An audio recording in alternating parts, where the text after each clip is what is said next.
I'm pulling away from the curb. We all know what that means. It's time for the drive to work. And I dropped my kids off at school today. Okay, so today is a podcast all about Unsanctioned.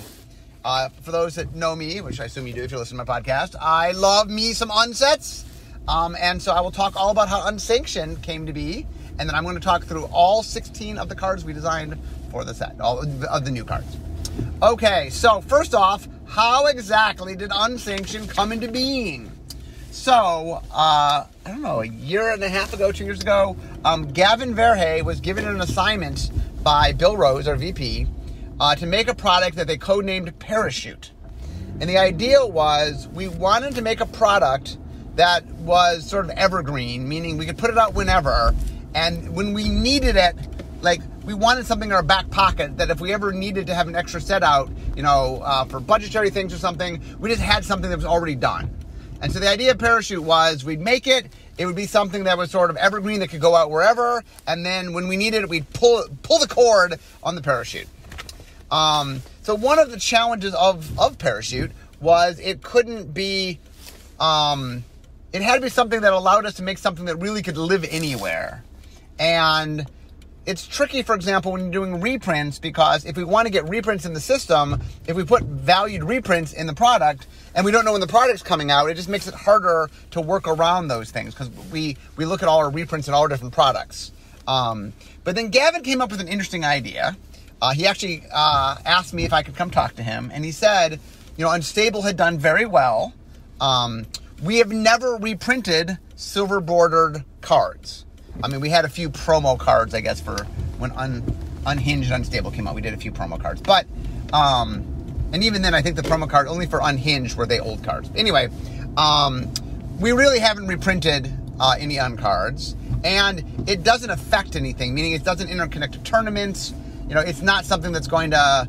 It really is a thing that we thought there would be interest in, but it was disconnected from things in a way that whenever it came out was fine. It didn't matter when it came out.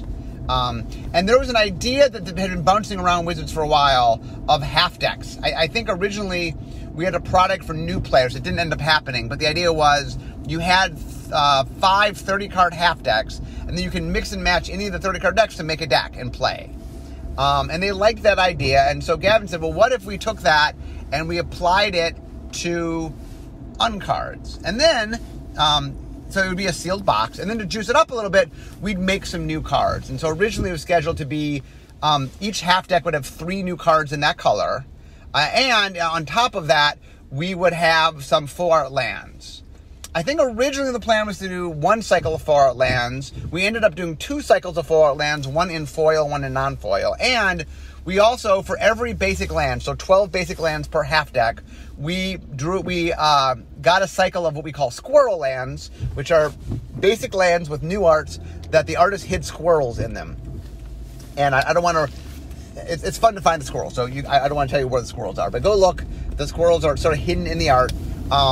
So anyway, the idea was that all the land in the set would be new, so there'd be 12 of each of the basic lands, the squirrel lands, and then there would be 2 cycles of 2 of each basic land, 1 foil, 1 non-foil of the full art lands. And also we'd have counters. We'd have creature tokens and stuff, double-sided creature tokens.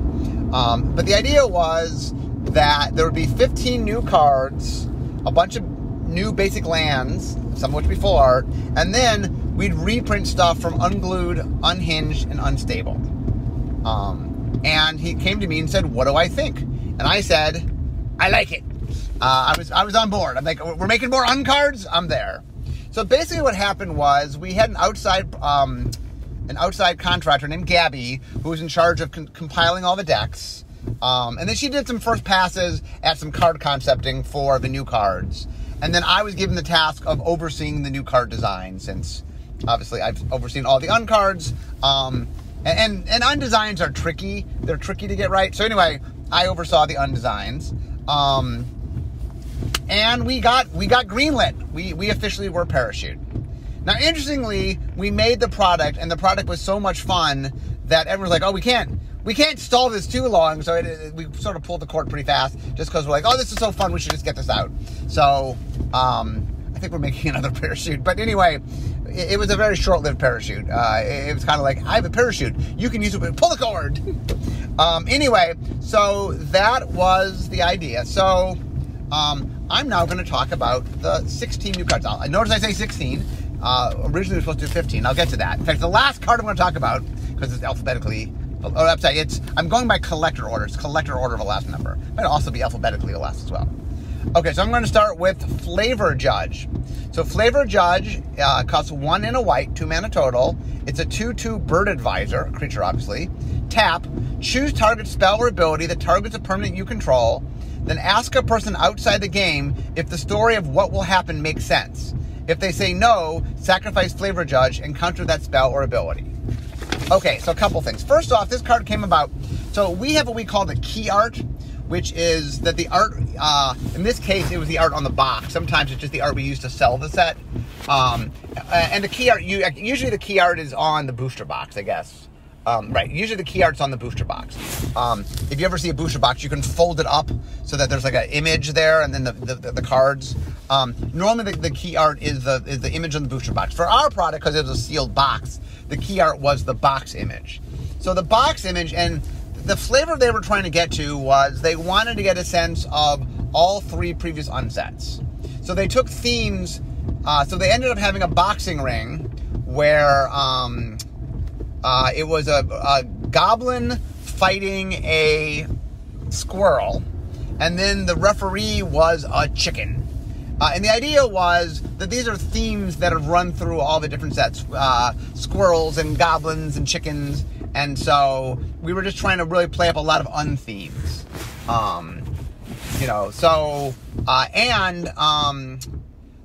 I fell in love with the chicken. I thought the chicken was hilarious. The chicken, he had a little like judge shirt, and he was so cute. So once I saw that key art, and the key art happened earlier, the key art's done earlier, I said, okay, we got to make a card out of the referee chicken.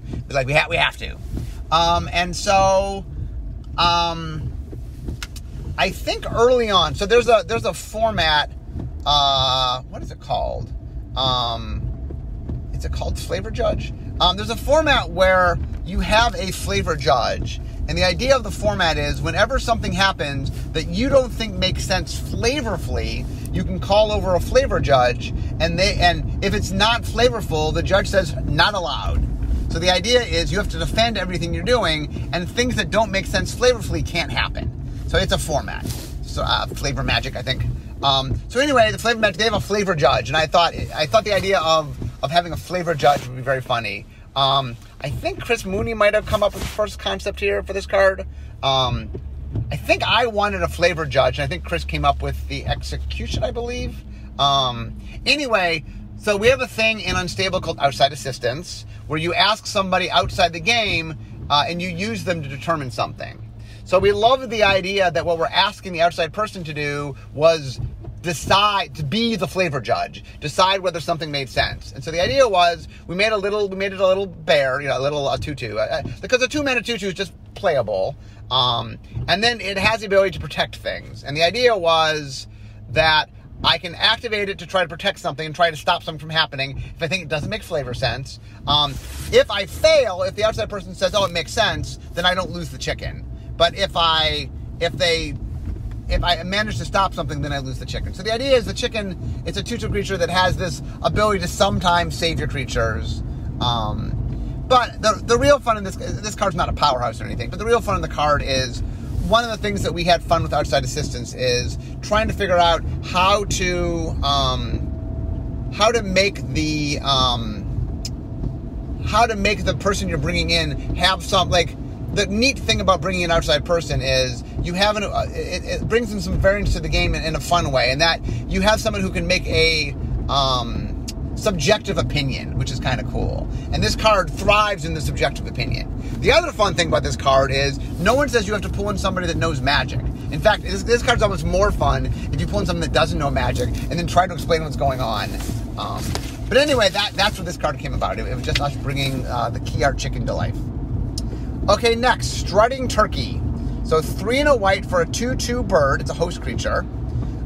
When this creature enters the battlefield, exile target creature card with a converted mana cost 2 or less from your graveyard. If it has augment, combine it with a host you control. Otherwise, put it on the battlefield. Okay, so the idea here was the product was had normal magic backs, which meant that we weren't able to do contraptions because contraptions have a different back.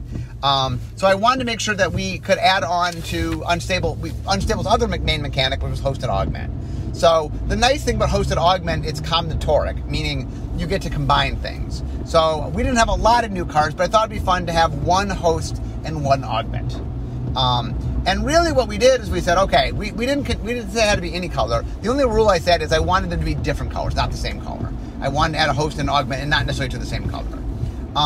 So what we did is we looked at all the effects that we had done, because we made a whole bunch of hosts. So hosts, the way hosts work, for those who don't know, they have an enter the battlefield effect that does something, and then an augment creature you can attach to it, kind of like an aura, but it changes, instead of the hosts all say when it enters the battlefield, some effect, and you change the trigger from when it enters the battlefield to a different trigger. So the trick for making new host and augment creatures is finding new effects and new triggers. So this is the host. So we're trying to find a new effect. So one of the things that I wanted to do was I was eager to find a effect that would combo nice with host and augment, meaning I thought it was nice to make another host or augment that would interact in a way that would play nicely with host and augment. And when I looked at all the effects, we wrote all the effects out, we realized that one of the things we hadn't done was reanimation. And white gets to reanimate small things. And so and one of the cool things is augments don't have a converted mana cost. So usually white raises CMC 2 or 3 or 2 usually, and less. So the idea here was it's going to get small things, but all augments are a converted mana cost of 0. So it lets you get back any augment, because they are technically creatures. And we made it such, the reason you X out at first is so if it's an augment, then you can play it, because if you just put it on the battlefield as an augment, it would just die right away because it doesn't have a creature. You have to, in order to augment, we have to tell you that you can augment, so we do. But the neat thing about this is if you're just reanimating small creatures, you still can do that. That's fun. There are a bunch of hosts that are small creatures. But the idea that we then combine it to work with augment, now it just is a really good card in your augment deck because it interacts with all your augment cards. And it allows you to sort of get back augments that you've lost. The other thing is, once we decided that's the effect, we knew it was going to be in white. And then we spent some time trying to figure out what would be a cool white creature. I think we ended up going with a turkey because we thought it was funny. I think we thought it was funny. Yeah, I don't remember exactly. We did think for a while, was there any creature that made sense with the effect? But it's really a weird effect. There's nothing naturally, so we're like, okay, it's not necessarily going to make, there's no creature that makes sense that it brings back old creatures, and so we just made something funny, because the host augments, the combination of them are kind of funny, and so turkeys are funny, so we decided just to make it a turkey. Note that it is a creature bird. One of the things that we had done in the old Unstable back in the day was birds, whatever type they were. So for example, there was a chicken theme in Unglued, so all the chickens were chickens. And so I made the call, because we did a thing called a Grand Creature Update many years ago, where all the black bird or non-bird birds turned into just bird. So instead of being a hawk or being a falcon, you just became a bird. But because the silver border wasn't done back then, because they just did black border, the creature types in silver border had never changed. So when we were redoing this product and reprinting things, I made the call that we should just move all birds to birds. So, for example, Chicken a la King, which is in this product, which is a chicken lord, changed from helping chickens to helping birds, and he himself became a bird. So, by the way, Chicken a la King is a very strong card. The strongest bird lord is now Chicken a la King. Very strong card. If you want to play a bird tribal deck and you have access to silver border cards, I would play Chicken a la King. Anyway, so we did make Strutting Turkey a bird. Anything else with this? I think that is it. Next, Circadian Night Owl. 3 white for a 4/4 legendary creature. It's a bird knight. It's got Night Lifelink. So damage dealt by knights you control also causes you to gain that much life. So essentially it gives lifelink to knights, but in a fun way. And then it has 2 abilities. For a white mana, Circadian Night Owl gains vigilance until end of turn. Activate this ability only from sunrise to sunset. And for black mana, Circadian Night Owl gains flying until end of turn. Activate this ability only from sunset to sunrise. So during the day it has vigilance, during the night it has flying. So some people ask why it's vigilant during the day. The answer was, obviously owls are nocturnal. We like the idea that it flies at night because they're nocturnal, and that's when owls actually fly. That meant we needed to give it some ability in white that made sense, and vigilance seemed to be the best white thing. So the idea is, at night it sits in its tree, sort of keeps watch, and at night it leaves its tree because it's nocturnal and flies around. But anyway, that is why. We thought that it played the nocturnal, it should fly. We talked about swapping them. Maybe, maybe it gets during... But the other thing we liked is, we liked the idea that the white activation cared about day, and the black activation cared about night. From a flavor standpoint, that seemed relevant. Like, literally, white's a sun, right? So, we liked the idea that it's a creature that's white and black. Oh, while we're here, let me talk about the enemy commanders. So one of the things that I wanted to do in this product, since we were making new cards, is make some things that we hadn't made that I know people want from Silver Border. One of them is enemy-colored legendary creatures, commanders. We made ally commanders in Unstable because we ended up making factions that were allied for various reasons. But we had never made allied. There wasn't any ally Silver Border commanders. So I wanted to fix that. The challenge was the product were 5 30-card monocolored decks.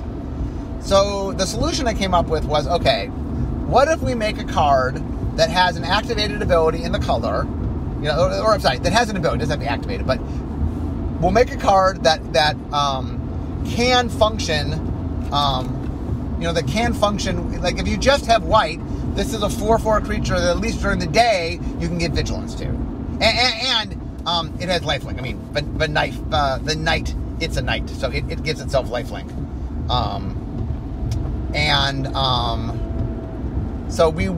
Actually, let me back up a little bit. So anyway, we knew we wanted to make creatures. So we cycled them out, and we knew we needed a white creature that had a black activation, and a blue creature with a red activation, and so on.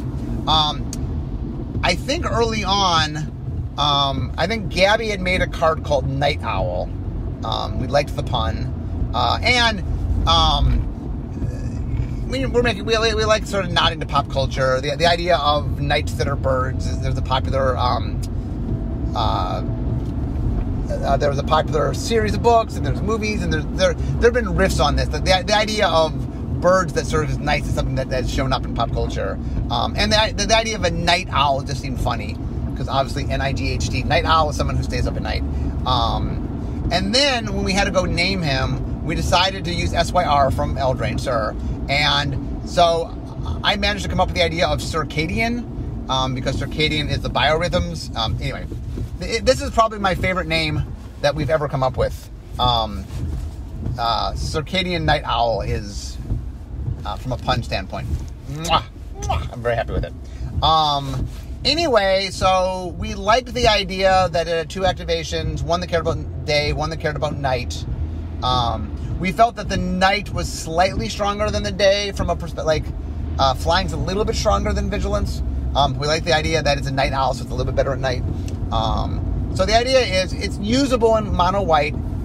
The other thing you'll see is we did help you mix your 2 decks together. So some of the time you might mix the second color in, and if not, we solved that problem. I'll get to that. We also came away for you to help you occasionally activate it in a deck that didn't have that color. But anyway, yeah, we ended up picking flying because it's an owl, and we picked up vigilance because we needed something in white. We talked about first strike. So the options were first strike. We gave lifelink. Oh, the reason that we gave lifelink as the base ability is because it's a black and white creature. Lifelink's in both black and white. It's true that flying is in black and white, but we felt that was okay. And then so we were left with vigilance and first strike, I think. And vigilance just played better than first strike. First strike's a little more nighty. We got that. We played with first strike. The vigilance ended up playing better. So anyway, that is Circadian Night Owl. Next, Alexander Clamilton. So, a 0/4 legendary creature, a Clamfolk Advisor Rebel. Whenever you cast a wordy spell, scry 2. So a spell is wordy if it has 4 or more lines of rules text. 1 hour tap, choose target creature you don't control, reveal the top card of your library. Alexander Clamilton gets +X/+0 until end of turn, where X is the number of lines of rules text on the revealed card. Alexander Clamilton fights that creature. Okay, so the story of this card is, when Gabby was originally working and doing concepts, one of the things I had said to her was I really wanted a Clamfolk. We had sat down ahead of time, and I'm like, oh, I want to have an enemy cycle thing. I wanted to do a 5-color post-augment creature, which we'll get to. I think I had brought up the Night Owl joke. You know, there's just certain things that we brought up and said, you know, there's something here that might be fun. And one of the things I said is I wanted to have a Clamfolk. That's one of the things I said I wanted to have.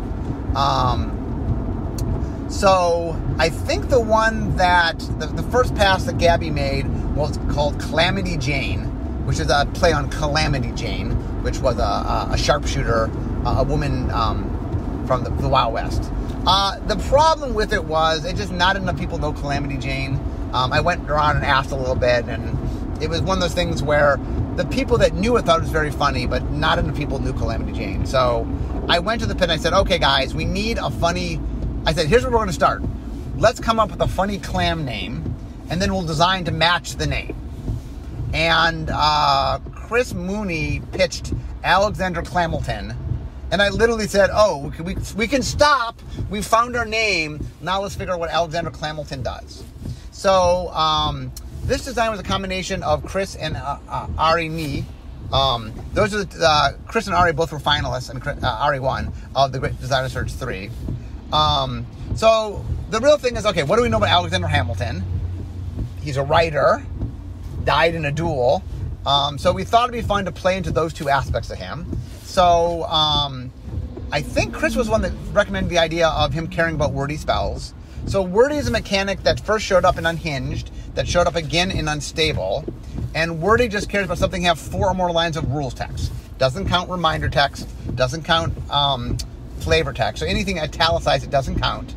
But the way the rule works is, if a line has at least 1 word of non-italicized rules text, then that counts as a line of rules text. So anyway, Chris came up with the idea of caring about wordy spells, and then we knew we wanted some kind of dueling mechanic, and we thought it was cool because you were activating it in red. This was the blue card, so blue activating red, that it could fight because green and red have fight. And then Ari came up with the idea of making him a 0/4, and then he gets a boost based on how wordy the card is that you reveal, which means that his scrying can be relevant, because if you scry, you can place things on top of your library and know that I have a wordy card coming so that I could fight something. Anyway, this card came out great. Oh, the other fun thing was, obviously there's a clam focus of the clam. I think we originally made it a Clamfolk Advisor, and then Chris said, can we make it a rebel? And we said, as long as it fits, we can make it a rebel, and it fit. So we made it a Clamfolk Advisor rebel. I think we squeezed the font size down a little bit to get rebel in.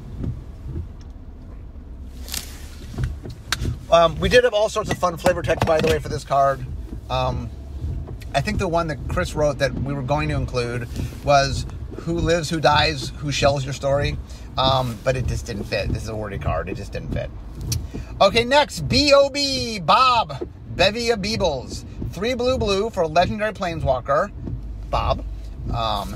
And his loyalty has an asterisk. So as Bob, Bevy of Beebles, enters the battlefield, create 4 1/1 blue Beeble creature tokens. The number of loyalty tokens on Bob is equal to the number of Beebles you control. Create or sacrifice Beebles whenever Bob gains or loses loyalty. +1, up to X target Beebles can't be blocked this turn, where X is the number of cards in your hand. -1, draw a card. Okay, so one of the things I said early on, though, was I wanted to do another Planeswalker. But I wanted to do an un-Planeswalker, right? I wanted to do something that... So I actually went to the franchise team with a bunch of wacky ideas. Some of the wacky ideas are like, maybe we would do that. But one of them was a collective of Beebles. And they're like, all yours. So we don't do Beeble... Well, A, we don't do Beebles in Black Border because they're a little too silly. And B, the idea of a collective is a little weird for Planeswalkers. I mean, maybe we do a collective of something more serious. We weren't going to do Beebles. So anyway, I had full range to do Beebles. So I came up with the idea many years ago.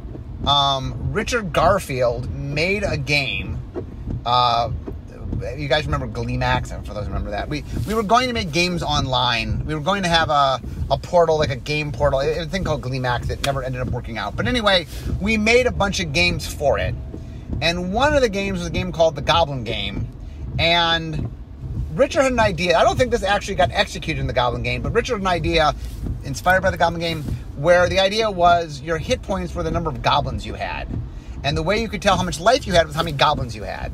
And I always thought that was a cool idea, so I wanted to apply that to a Planeswalker. I love the idea that the loyalty was the number of Beebles you had. It's a collective of Beebles that Planeswalk across the universe, at least the universe. And so the idea was that you would enter with some, like whenever you gained loyalty, it made a Beeble token, created a Beeble token, a 1/1 Beeble token. And whenever it lost loyalty, you had to sacrifice a Beeble token. Now be aware, if you play Beebles, there are other Beebles in the game, if you play other Beebles, those Beebles count for loyalty purposes. So if I play a Bubbling Beeble, let's say, my loyalty for Bob goes up because that is a Beeble. And if I have to sacrifice a Beeble, I can sacrifice any Beeble. It doesn't have to be a token. It could be a real card if I want to. So the idea here was we ended up deciding to have two abilities because it had the main ability where. So one of them was we wanted a plus ability and a minus ability. So the plus ability made a Beeble, and the minus ability lost you a Beeble. You had to sacrifice a Beeble. So the plus ability, so one of Beeble's defining qualities is unblock, that they're hard to block. That's been the one defining Beeble quality. And so we liked the idea that there'd be some quality that determined how hard the Beebles were to block. And the idea is if I'm generating enough Beebles and I make them unblockable, then I can attack with my Beebles. Then we decided that we wanted the sacrificing the Beeble to be something relevant that you really would want to do. Draw cards seemed clean. The Beebles have always been blue. This wanted to be a mono blue card, and draw cards seemed like a clean reward, which would help you. And then once we knew that, we decided, okay, the unblockable thing will be cards in hand. So the idea is, as you sacrifice Beebles to get more cards in your hand, you then enable the other Beebles you have left to make them unblockable and make it easier to make them unblockable. The other thing was, originally, it was Legendary Planeswalker Bevy of Beebles. And I'm like, no. No one's going to refer to this as Bevy of Beebles. This is Bob. And so I say, come on, Legendary Creature Bob. So anyway, I believe you call him Bob. I mean, technically Bob stands for Bevy of Beebles, but kind of like BFM stands for Big Furry Monster, but you call it BFM. So I expected people to call this Bob. Okay, next, Rings a Bell. 2 blue. It's an enchantment. So 4 mana total, 2 which is blue enchantment. As Rings a Bell enters the battlefield, choose a word with 4 more letters. As you say the chosen word for the first time each turn, an opponent may ring or imitate a bell within 5 seconds. When no opponent does, draw a card. Okay, so there's a card called Goblin SWAT Team that I always liked. So the Goblin SWAT Team was, if you could say the words Goblin SWAT Team without your opponent being aware of it, like they had 5 seconds to SWAT the card. And I always thought that was a fun card. So I wanted to make a little more broad, open-ended version of that card. And so the idea is that I get to set the word, and then if my opponent doesn't catch me saying the word once per turn. So the idea is once I try it once a turn, that's it. I can't try it again. So once per turn, I can try to sneak this word in conversation, and if my opponent doesn't notice, then I get to draw a card. So really the little game you're playing is, okay, I'm going to say some word, you got to be vigilant of it, and if I say that word, but now the nice thing about this, unlike Gotcha, and we didn't end up using any Gotcha cards, by the way, because Gotcha was a mistake. Gotcha keeps you from interacting, keeps you from talking. Rings a Bell makes you talk. Makes you want to talk. And talking more fun than not talking. And this card is actually,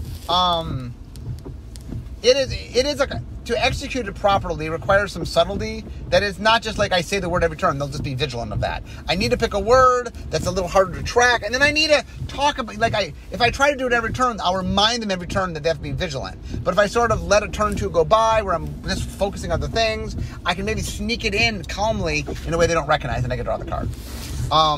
So I love the idea that originally in Goblin SWAT Team, you had to swat the card. I'd like something that was a little more audio to it. And so originally, when I originally had the card, I'm just like, go get a bell. And because I imagine like a little bell, like when you go to a hotel, you ring the bell. That's why I imagine one of those bells. But I realized that, okay, I got to write this so if you don't have a bell. So we then said, okay, well, either ring a bell or imitate a bell. I think originally even it said for you to go ding. I think in the original version said either ring a bell or go ding. This one just sort of says imitate a bell, imply that, whatever bell sound you want to make. Ding, I would recommend. But I would say, by the way, if you're going to play with this card, bring a bell. Especially the little bell like at a hotel, like ding. That'd be awesome. Anyway, and then once we decided to have the bell incorporated into it, having the name just make reference to that. So it rings a bell. And rings a bell as an expression means it's familiar. So the idea that I have a word that I keep saying. Anyway, I thought that was a clever name. I like the name. Okay. Okay, next. A Cornelia Fashionable Filcher. 3 and a black for a 3/3 legendary squirrel creature. Whenever you cast a spell with a squirrel in its art, you get an acorn counter, the little symbol of an acorn. Whenever a squirrel you control enters the battlefield or dies, you get an acorn counter. So 2 black, tap, pay X acorn counters. Target creature gets -X till end of turn. 2 green, tap, pay X acorn counters. Target creature gets +X till end of turn. Okay, so I knew that I wanted to have, one of the things that Unstable didn't do, that a lot of people have been asking for, is a squirrel commander. So I knew I wanted to make a squirrel commander that not only was a legendary squirrel, but cared about squirrels. And so I knew I needed to make that. I knew it needed to be black and green, because black and green are the colors that squirrels are in. And I was doing enemy colors. The way it ended up working out, when we mapped it out, was that black had a green activation. So that had, yes, there's more squirrels in green than there are in black. So, in a vacuum, probably would be a green card with a black activation. But by the way our cycle worked out, it had to be a black card with a green activation. So I was trying to find a way to reward you for playing squirrels. And I also recognized there was another problem, which was there's not that many squirrels. Let's say you're going to make a squirrel commander deck. I think there's 22 cards that are squirrels or make squirrels. There's a few other cards that generically make tokens, so those can make squirrels, like Bullrust Laboratory, stuff like that. So there's a few other cards also that can make squirrels, but there's not enough to fill out an entire deck with. So I came up with the idea of not just rewarding squirrels, little squirrels, but also cards that pictured squirrels. Because caring about art is not something that Black Border can do, but Silver Border can and does. So I thought it was fun to care about that. And for example, there was a card, a Goblin Haberdasher in Unstable, that cared about hats. And that was a fun card. So anyway, I like the idea of caring about art. It just made more cards relevant for the squirrel deck. Now given, yes, it only cares about green and black cards because it's a green and black commander. But there's a number of green and black cards that had squirrels in them. And so it's another little task to head out to find. And then the idea was, I love the idea that you gained a counter. By the way, originally I just had it be an acorn counter, and then James Arnold, who does a lot of our graphics, said, well, wouldn't it be fun if energy we made it a counter, like a physical, and they made a little acorn symbol, which is awesome. So and then the idea I liked was you acquired these counters, and then there were 2 active abilities, one in black and one in green, so that you had different ways to use it. Once I knew we were in black and green, I liked the idea of, is there something that feels connective? Either the 2 things work together, or the 2 things feel connected to each other. And then it dawned on me that I could do -X and +X. So the idea is, if you're playing this in mono black, like in the half deck or something, okay, look, play squirrels, she collects squirrels, and she can kill things. And then if you have green, you also can make things bigger. I will admit that in the squirrel deck, there's more squirrels in green than there are in black. So it is not... Now, the good news is, if you play a card that is a squirrel, that has a squirrel in the art, the advantage there is you get an acorn because it's in the art, you get an acorn for coming into play, and you'll later get an acorn when it leaves. So a squirrel, which most likely is pictured a squirrel in it, gives you 3 counters. And then if you happen to get a squirrel that doesn't picture a squirrel, which is harder to do, but there might be 1 or 2, it might be something more like something that generates squirrels, like Walrus Laboratory, I would get 2 counters. And then if I have something, like what's the +7/+7 that has a giant squirrel? Is it Monster Squirrel? No, that's got a different name. Anyway, Might Evokes, that has a giant squirrel. That will get you 1 counter. Anyway, I was happy with how this came out. Originally, the name of the card, by the way, was A. Cornelia Goth Squirrel, as in Goth Girl. But we realized that different people pronounce squirrels differently. There's a lot of accents, and that not everybody got Squirrel Girl.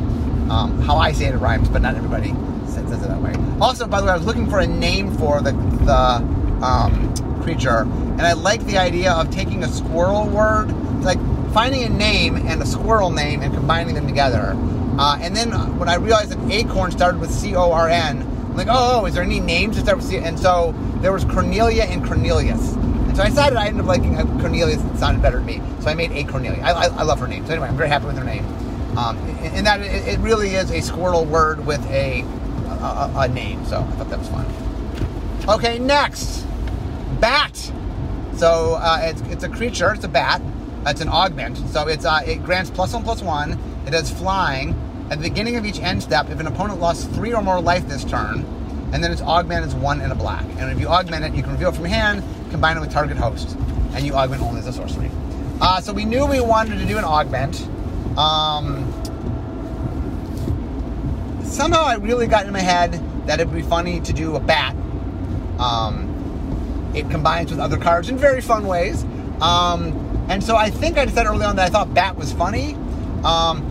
Once again, we went and looked at all the inputs to figure out what inputs we hadn't done. And the idea here was that black causes loss of life. And damage does loss of life too. So we had the idea of, there was another one that cared if you damage them. And now it's like, well, if you do enough damage, but we can do a bigger effect. Well, I'm sorry, we can make the creature a little bit better. It grants flying and +1/+1. So it enhances your creature in a fun way. And then the effect doesn't happen quite as often, but you're enhancing your creature, so that has value to it. And anyway, I think we came up with the idea of doing bat pretty early on. And when I was looking at what abilities we could do, this made sense. Because the idea of vampire bats and they suck out your blood and stuff felt some kind of like loss of life made sense with a bat. So I like that. Next, Infernus Spawnington III, Esquire. 10 and a black, so 11 mana total, 1 of which is black. It's a 9/9 creature, a demon beast grandchild. So, demon is crossed off and beast is there, and beast is crossed off and demon is there. I'll get to that in a second. Flying, first strike, trample, haste. The spell costs 3 less to cast for each card you reveal this turn. When Infernus Spawnington III, Esquire enters the battlefield, you may say, I'm here. If you do, it deals 3 damage to target player. Okay, so there was a card in Unglued called Infernal Spawn of Evil, based on a sketch that Ron Spencer had sent in for another card as a joke. He was doing some nasty creature and sent in this little mouse sipping cocoa. We thought that was very funny, and so we used that. You know, when I was making Unglued, I said, "Oh, we got to use that art." So I went to Ron Spencer. Please, can you make this art? He said, "Sure." Then in Unhinged, we did Infernal Spawn of Evil, which was the Infernal Spawn of Evil and their son. So father and son. We had talked about doing the third one in Unstable. We didn't come up with a design that worked, and but a lot of people are like, oh, I can't believe you didn't do the third. So that was one of the things that people most said they were sad to not see in Unstable. So I decided to make it. Of course, we went to Ron Spencer, who once again nailed it. We didn't have the space to put Infernal Spawn of Evil. We talked about it. And then someone came up with Infernus Spawnington III, Esquire. We thought that was funny. And it fit on the line. I knew that I had one of the things that we're trying to do is when you're making a third card in a series, you have to build on it. So the first one was 7-7, the next one was an 8-8, this had to be a 9-9. The first one, I think it said Demon, and Demon was crossed up, it said Beast. The second one was Beast, and it was crossed up, it said Demon, which was us making fun of the fact that when Unglued first came out, we had got rid of the demons, and we'd changed demons to other things, so instead of Demon, it was Beast. And the second one, we made fun of that demons were back, so instead of Beast, not going to be a demon again. So this one both has Beast crossed off, it says Demon, and Demon crossed off, it says Beast, referring to both of those before. And Grandchild, just to tie in that, it's a grandchild. And then Flying, First Strike, Trample, Haste. The first one, I don't remember exactly. The first one had 2 of those abilities. The second one had 3 of those abilities. And so each time we add another ability, meaning they've inherited the ability from their parents, from the grandparent parent. They inherited the ability and they got something new. And then the tricky thing is, Infernal Spawn of Evil could trigger from being in your hand. You would say, I'm coming. And then the Infernal Spawn of Evil could trigger from your library. I'm coming too. And so we like the idea this one does something when it shows up. So it says, I'm here. And so the idea is when it shows up, it does damage. And then each one costs more than the one before it. So we had to go up in the cost. But we gave it an ability to help you. And because the other cards reveal themselves, to make this card play with those cards, we said, okay, well, I get a discount for revealing things. So if you're playing with Infernal Spawn of Evil or Infernal Spawn of Evil, it helps you make this cheaper to get it out. So I like it that all of them now play together in a way that's kind of fun. Okay, next, Abstract Iguana Art. So one of the themes, so we were trying to do themes from all three unsets. And so this is like I talked earlier about doing the clams, that was from Unglued. One of the themes from Unhinged. Unhinged was kind of tricky because the major mechanic was Gotcha. I ended up not liking Gotcha. I think it was a mistake, so I didn't want to bring Gotcha back. We also had Fractions, and Fractions, things were a half.